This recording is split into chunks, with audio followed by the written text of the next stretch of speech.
So Peak State Fit has placed an importance on education as part of our mission from the very beginning of our business. And then even more so now, as I'm sort of taking a little bit of a backseat to some of our direct services and working more on business. And in that business aspect, I really want to grow our education.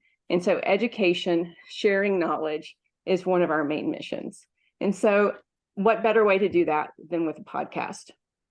So this week, I'm launching a lot of things in the Peak State Fit experience.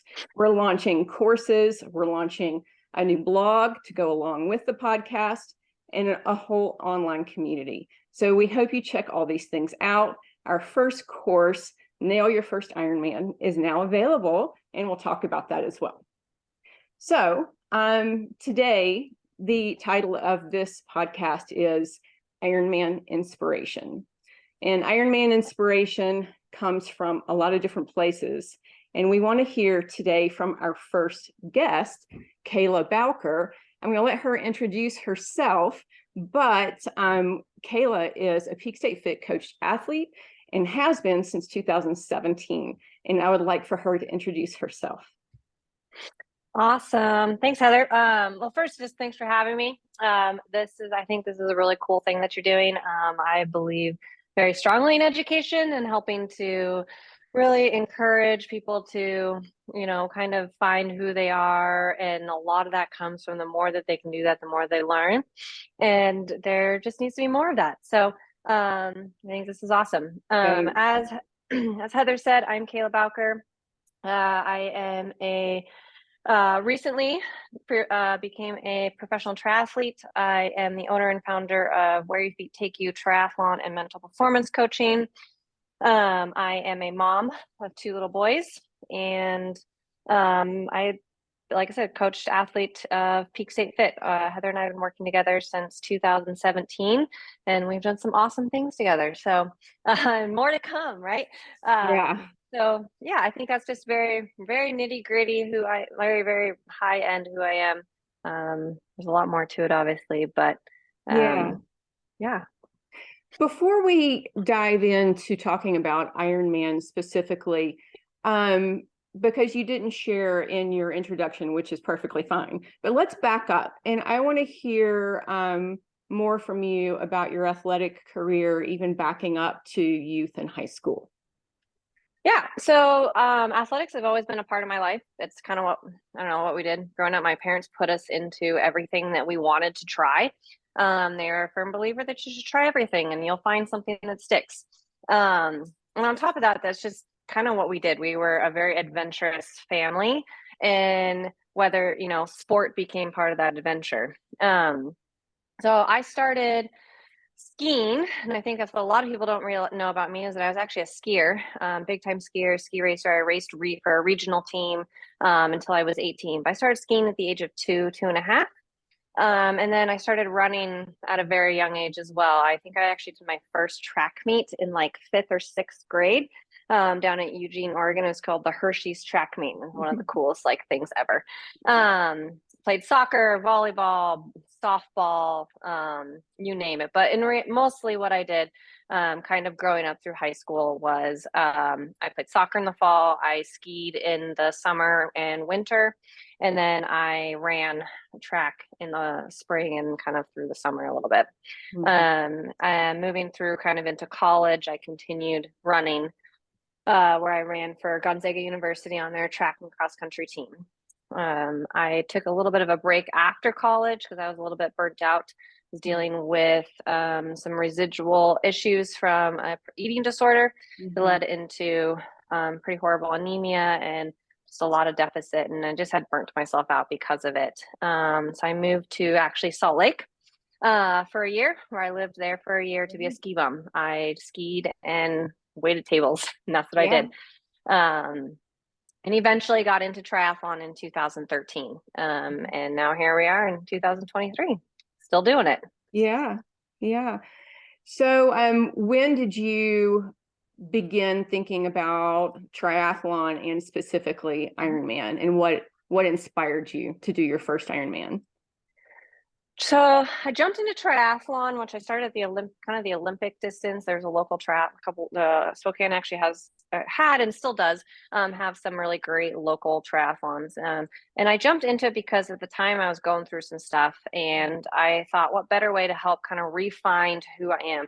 And this is actually really the reason I'm kind of going back to that is because it's really paramount to this, this inspiration and this belief piece that, that is kind of the basis of what we're talking about and kind of so important with Ironman in general. But I was really struggling with who I was, believing in myself. I had no confidence. I was really angry. I was just this shell of a person, and I didn't like it. And I kind of thought, well, what better way to fix this problem than to do something extremely hard? And I was like, well, what's the hardest thing that you can do? I had done half marathons already. I had done 10Ks, I'd kind of done that piece of it. And I didn't think a marathon actually sounded all that hard. And I was like, I'm not going to do it for me. I need harder. And so I said, well, triathlon's hard. Yeah. I'll do a triathlon. And so I kind of jumped into it and fell in love with it, fell in love with the sport. And more importantly, through that, realized that I actually really did love who I was. Yeah. So not only did I fall in love with the sport and create a passion, this huge passion for this sport that has not died off at all. Yeah. I think, as you well know, I love the sport. I love everything about it. And that kind of re-sparked this passion for myself and this belief in myself. And it was like instantaneous. I remember being on the bike in the middle of this triathlon that I did, smiling and being like, it was the first time I really, really, really smiled in quite some time. Right. And so I immediately finished that one, signed up for another one, and then qualified for age group nationals. And just kind of through that, process of, going to age group nationals. And then I knew that I always wanted to do more. I wanted to go harder. I wanted to take that next step. I wanted to push myself more. So I jumped in and I was like, well, the next step is, Olympics are not that hard. Yeah. And if you're watching this on YouTube, you'll see my air quotes. If you're not, that is in massive air quotes because they are extremely hard. Yeah. But at the time, my thought was that it just didn't feel like it was enough of a challenge for me. And I wanted to push my body, brain, soul, emotions to that next limit. And that was jumping into long course. Yeah. And I really, really fell in love with long course racing. I just felt like that was where I belonged, and that was kind of where I wanted to be. And so then that, I did a 70.3s for about a year and was doing pretty well at them. And again, I just wanted more. I wanted to see how far I could push and what I could find about myself on the other side. Yeah. And that was exciting. And Ironman was that. Yeah. Because yes, there's longer stuff out there in life, like 100-mile, like these are all produce similar response, but there is something about a full distance triathlon that takes it to that next level. And I wanted a piece of it. I love that I think you said, I wanted to see what was on the other side, the person on the other side. Correct. And I think that's why I still love, that's why I still love triathlon. Because no matter where you're at, even now, like I've hit that professional level, and that was that goal of mine that pretty sure I told you in like 2017 when we were on our first call, like, hey, I think I could take this to the professional level. I don't know why I thought that. I just believed in myself so much. Right. But it's that still, and someone asked me recently, okay, you've reached that goal that you've been working on for 5 years. Well, how do you stay motivated? How do you stay wanting to? And I said, well, a couple of things. One, I just straight up love the sport. Yeah. And that keeps me motivated. But more than anything, it doesn't mean that I'm done finding out more about me and finding more about how far I can go and who I can push myself to become. And you always find out every time, every training day, every race. Yeah. Always find out a little bit more about who is on the other side. And that is really powerful and why I love the sport. Right. And in the past 3 years for you have been phenomenal to see this new person coming through, becoming a mom, and then having a second child, being hit by a car for the second time in a race at Ironman Arizona. And, those very, and other events that we don't have time to talk about, but I mean, Right. it's in 3 years, I can think of so many things that have, created this evolution of Kayla. And certainly it has created even more, strength for you to build on for everything that you do. Well, all right. My second question is so we did talk about you wanting to become a professional athlete, but when did you have an idea, even if it was maybe when you were a ski racer, did you have an idea of wanting to excel to an elite level in sports all Yep. along? Always. I've always wanted to excel just in general. I just like to excel. I was that person who, and so when I switched from 5th to 6th grade, in 5th grade, I think you just get like performance grades, right? Like you did excellent. Yay. And in 6th grade, you start getting A, B, C, Ds. Well, I went to my parents and said, I'm going to be a valedictorian. And they said, well, that's great, Kayla. That's awesome. I said, no, I will get straight A's from now until 12th grade. Wow. And I did. Yeah. I think I got an A-, 1 A-, but I got straight A's. And I think that's the best example of just, I've always wanted to excel. Yeah. Always wanted to reach for something. I always wanted to kind of push that limit. And I didn't know that about you. whether, and so in sport was always just, I just wanted to improve. I was kind of in a space where I've really come into my own. I always had potential, and I could see the potential, and I just never felt like I could totally grasp it until I got out of college. And then I've definitely one of those people that have excelled more out of college, and it really kind of came down to, I think, though, that's a confidence issue. Yeah. I always knew I had potential, but I could just never touch that potential. And I think it really came down to just not believing in myself quite enough to do it. Yeah. Yeah, that's so true. And looking back at my own life, I can definitely see, I mean, it's so obvious when you look at it from afar. Yep, 2020. The times that you're doing amazing things in your life are the times when you are supported by your network of family, friends, and loved ones, and you're confident. You can see it so clearly. Just wish you could, in times I'm like, oh, I wish I could go back and like correct all the things, but no, that's who we are. No, it's part of who we are, and it probably wouldn't have led to where I am now. So we're on some weird path, and that path is whatever it needs to be. Right. Yeah. And I did want to go back and say, I, of course, know how driven you are to excel at all things, but I didn't know about the valedictorian piece and about making the promise to your parents to make all A's. Yep. I basically just went to them and said, I'm going to do this. And they said, okay. Yeah. Well, most kids have that threatened upon them. You must make good grades. Yeah. Nope. That was, I was going to do it. And it was hard because I definitely had some pieces in school that I struggled with, but I'd go early, I'd stay late. I did all the things to do it. So, yeah. And so I don't want this question to seem so obvious in saying what inspires you daily, because you've got, your beautiful family and a lot of things that are pretty obvious that inspire you, but there've got to be a few little nuggets that maybe are things that inspire you that aren't frequently talked about.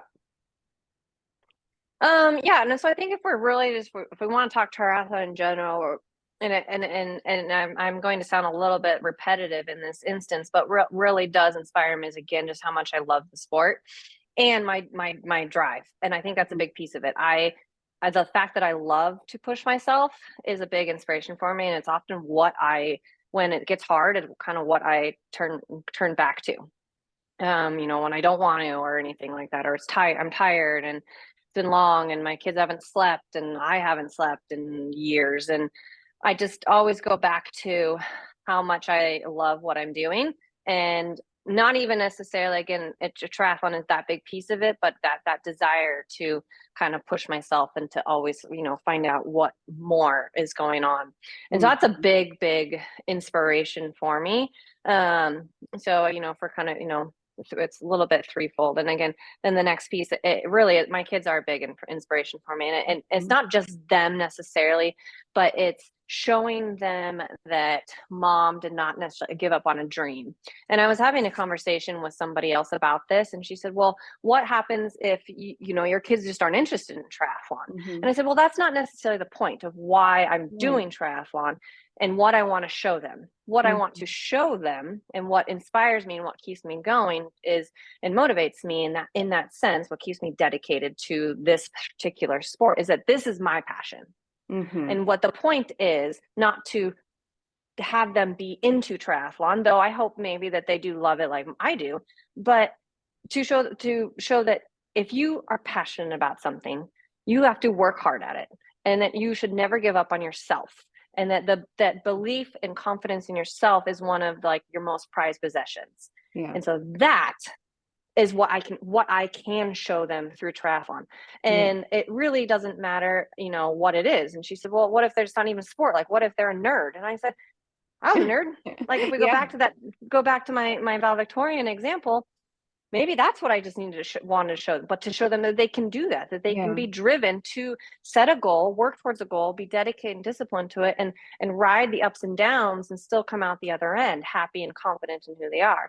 So that's kind of the big piece, big piece for me. And then, lastly, this will sound a little bit cliche, but in the world that we live in is a very social media driven world. And through that, there's a lot of chance for us to inspire others. And that actually does inspire myself.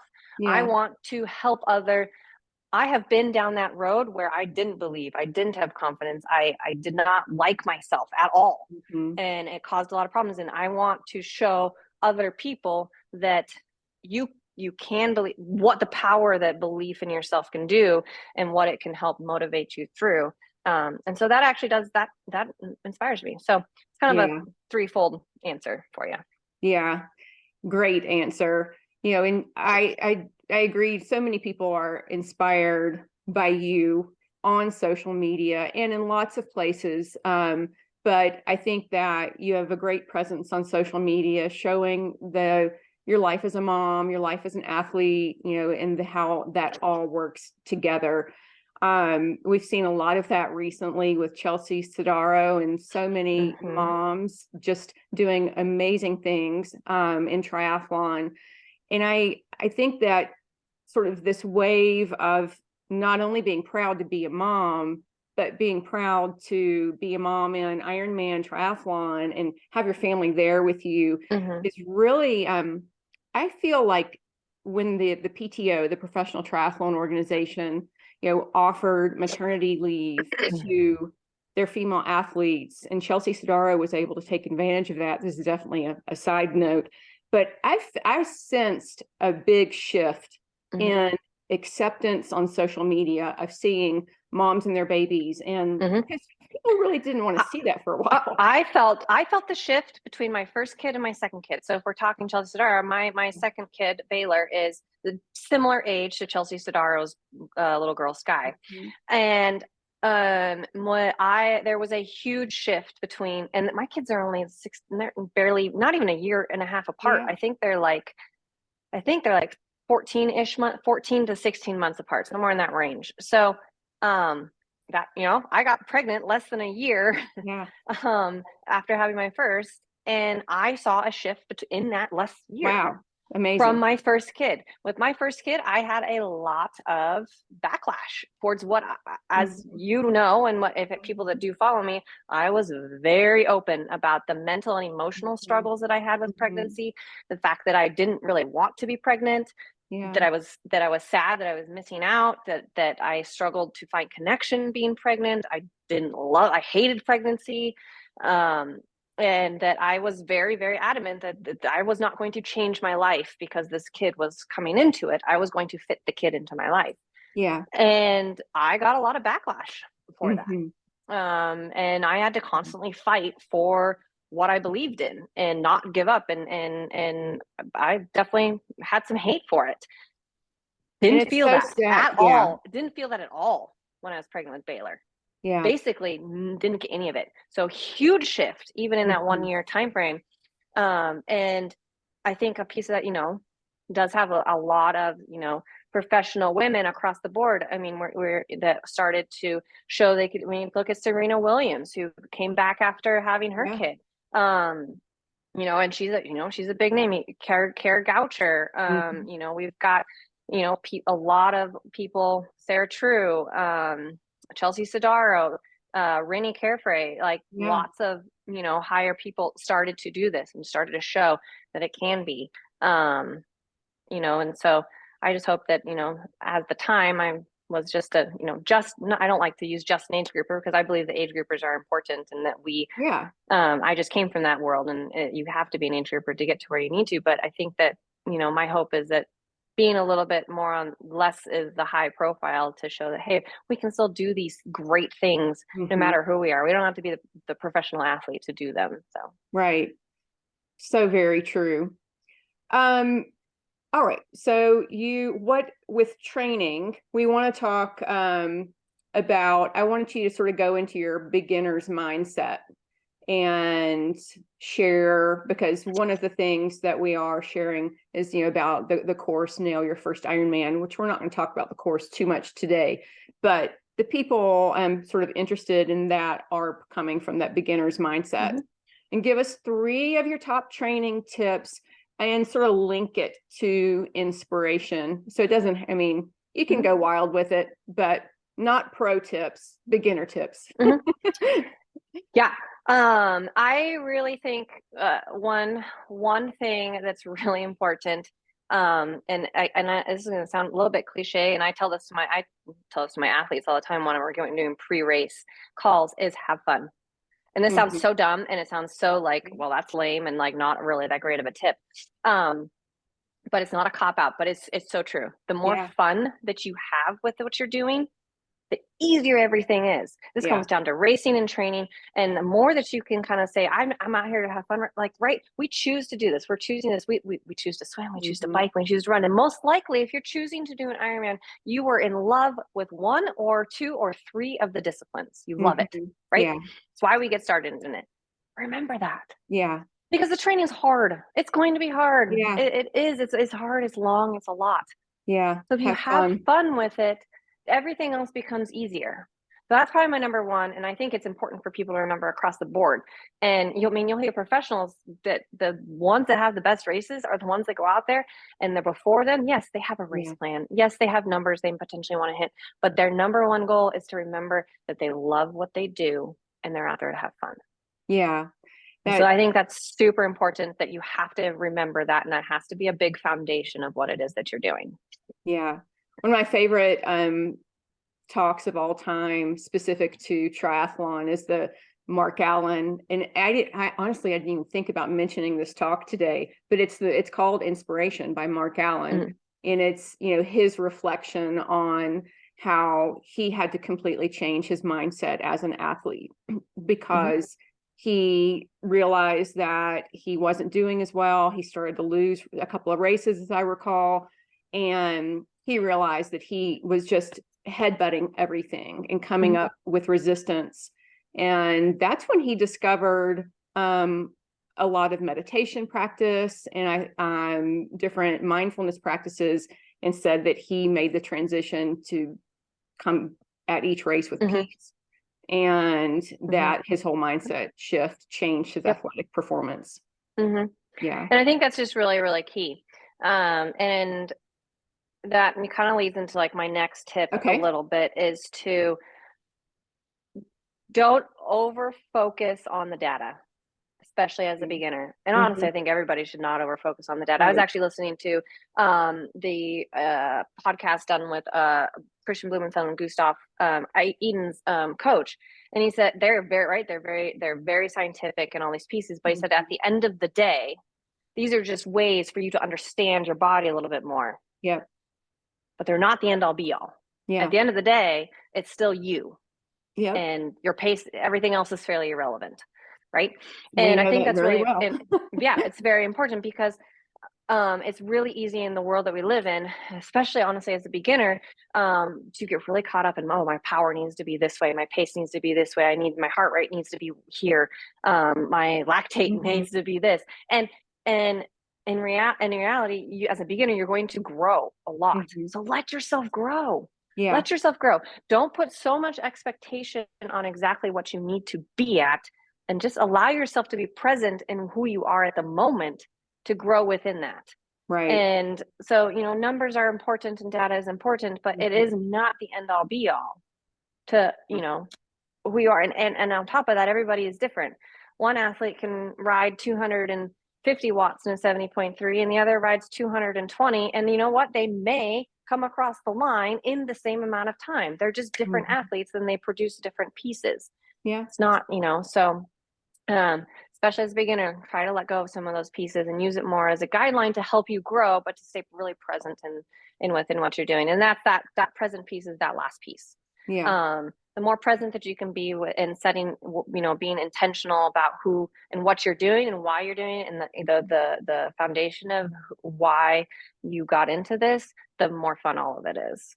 Yeah.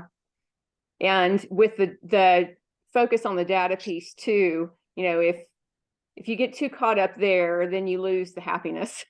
You do. Yes, you do. Yes, you do. Easily. Yeah. And I mean, you're going to have, and I think it's important to, like, you're going to have good days and bad days, and those numbers don't always matter. Yeah.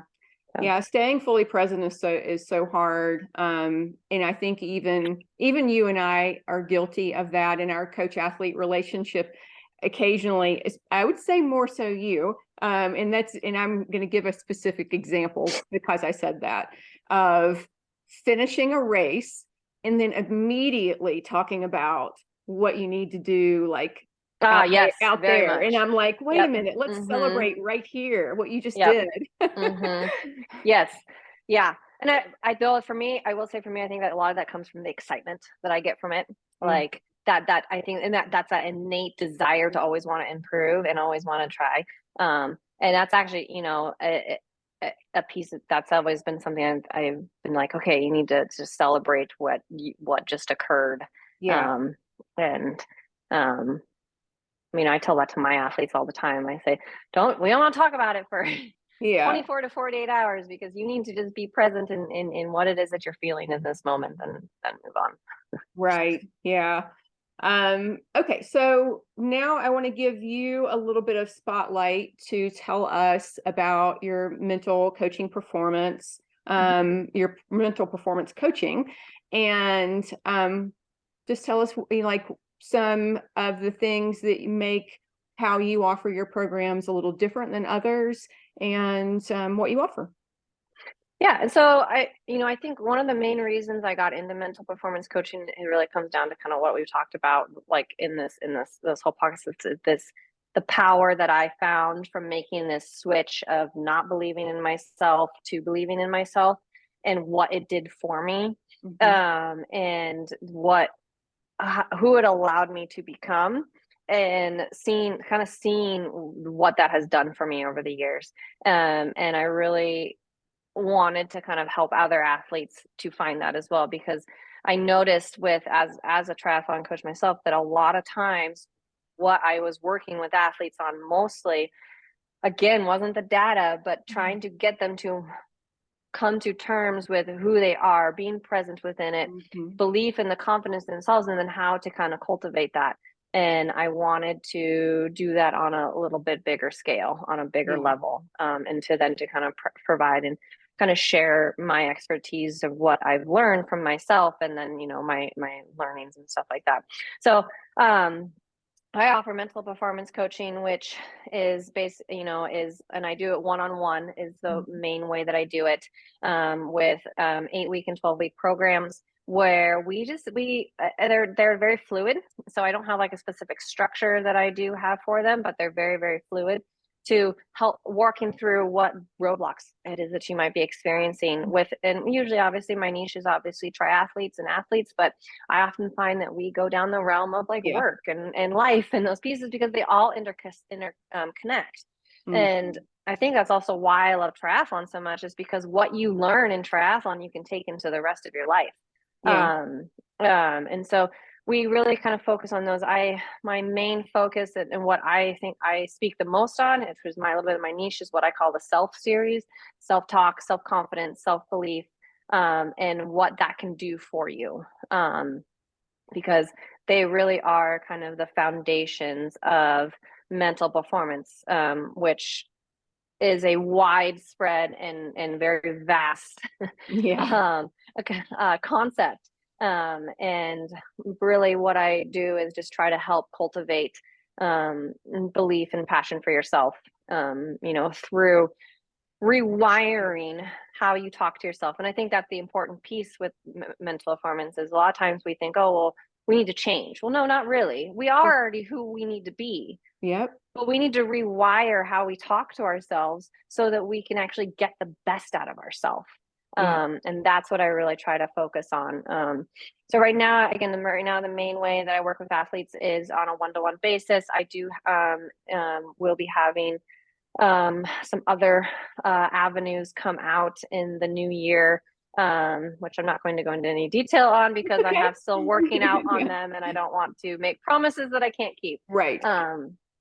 So yeah, it's kind of the main thing that I do, and why I started it is because there was so much power. It did so much for me to how I changed my mindset in it. And I've had to do it many times. I've gone through it, back in 2013 was a big shift for me. And then again, kind of in 2017 range, I made a big shift. And then when I got pregnant with my first kid, I had to make a big shift, and all of it. The reason I was able to come out of all of it was because I didn't necessarily focus on external, but I focused on internal pieces, and it's very powerful. Yeah. Awesome. And how would somebody start working with you? You can basically just reach out to me either via Instagram's a great way. I'm smart where I'm definitely the most active, and that's Where Your Feet Take You, or you can look up Kayla Bowker, you'll find me, or you can also head over to my website, which is whereyourfeettakeYou.com. And we just set up a consult, a 30-minute free consult to kind of chat about potentially, what it is, and to go over, how I could potentially help, just to make sure that we are a good fit and you feel like you are going to get what you need. And then we dive in and go for it. Yeah. Awesome. And I will put in the show notes your link to your website, of course. I want to thank you for being on today. I think thank you. So where we plan to go from here with the podcast, this first series of the podcast is going to focus on the Nail Your First Ironman course. And so basically what we're doing is breaking down the course and doing a podcast each week on the whole course. Awesome. And so we're opening today with Ironman Inspiration because that's where we start the course. That's how you start an Ironman. You have to be excited for it. You have to want to do it. And that comes from inspiration. And wherever you find that inspiration, it can be found in a lot of different avenues. And that's really cool. That's another reason why triathlon's so cool. You go to a start line and you see just everybody's got a story of why they were there, and everybody's story is different. Right. Yeah. And then, so next week, we will cover how to choose a race, and I'll talk about a few different aspects of choosing a race based off of the actual terrain of the race, what your specific goals are, even things like budgeting and considerations for your family. And so that'll be next week. And I'm sure you will be back on at some point. Always here. I'd love anything I can do to help. All right. Well, thank you so much. Look forward to seeing you again soon. And I appreciate everything. Awesome. Thanks.